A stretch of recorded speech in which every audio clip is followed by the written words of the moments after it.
Hello. In the last lecture, we have discussed about the galvanometer. In this lecture, we discussed how to convert the galvanometer into an ammeter and voltmeter. Galvanometer is a device which is used to detect the current and the potential difference. Ammeter is a device which is used to measure the current. Voltmeter is a device which is used to measure the potential difference. Ideal ammeter has zero resistance and the ideal voltmeter has infinite resistance. Whenever we connect the ammeter in series, then as the resistance of the ammeter is very low, it will not alter the resistance of the complete circuit and measures the actual value of the current. But when we connect the galvanometer, as its resistance is more than the resistance of the ammeter, it increases the resistance of the circuit and decreases the value of the current. So the current measured by the galvanometer is less than the actual value. So it is always necessary to convert the galvanometer into the ammeter. We can convert the galvanometer into ammeter by connecting a small resistance in parallel to the galvanometer. Now see, here it is a galvanometer whose resistance is G, and for this value of the current Ig is the maximum current which can pass through this galvanometer. We can say for this value of the current, the galvanometer shows full scale deflection. Now suppose we want to measure the current I through this galvanometer. So for this we are using the shunt resistance of value S and is connected in parallel to the galvanometer. Then it is converted into the ammeter.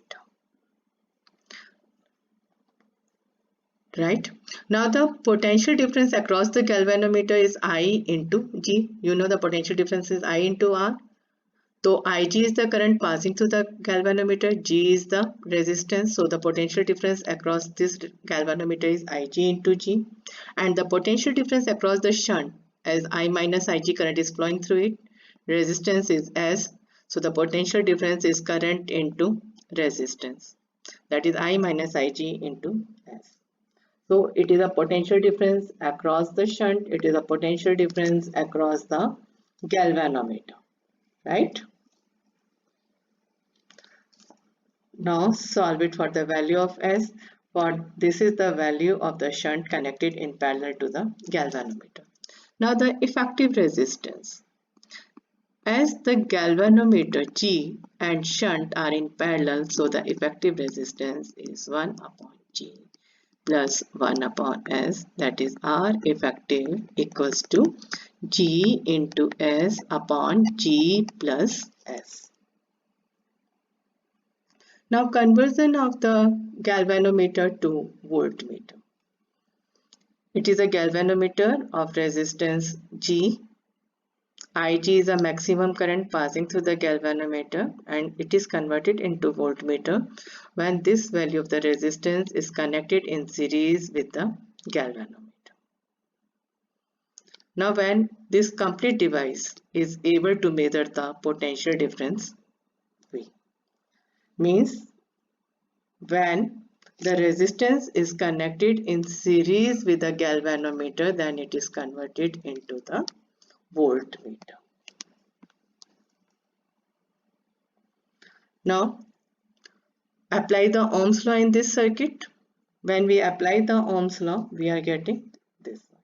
Or we can say the potential difference is equal to the sum of potential difference across the galvanometer and potential difference across high resistance. Solve this equation for R and you will get this one. As the galvanometer and resistance both are in series, so the effective resistance in this case is equal to R plus G. Now the difference between the ammeter and voltmeter is given in a tabular form. Ammeter is a low resistance instrument, voltmeter is a high resistance instrument. Re Effective resistance of the ammeter is G into S upon G plus S. Effective resistance of the voltmeter is G plus S.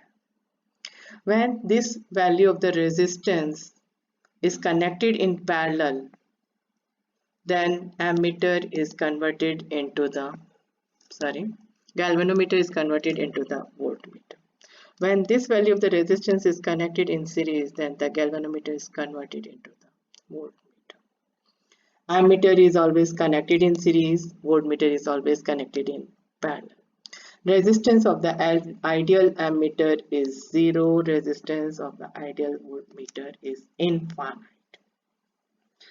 The resistance is less than that of the galvanometer.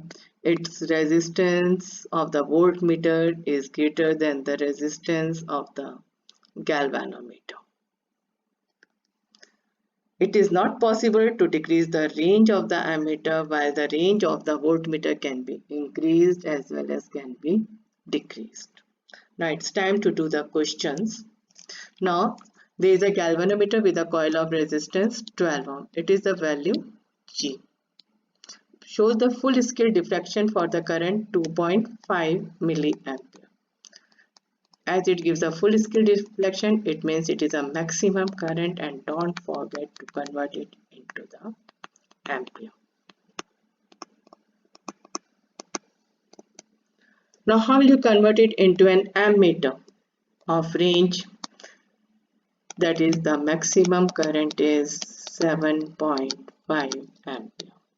We can convert it by connecting a shunt in parallel, and the value of the shunt is given as Ig into G upon I minus Ig. All the values are given. Find out the value of S. And for the effective resistance, it is G into S upon G plus S.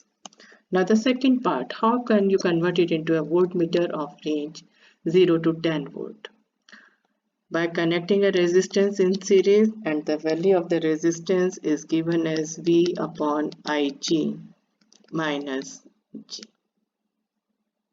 Here the V is 10 volt, G is 12 ohm, Ig is 2.5 milliampere, and the effective value of the resistance is equal to G plus R. Now the second question.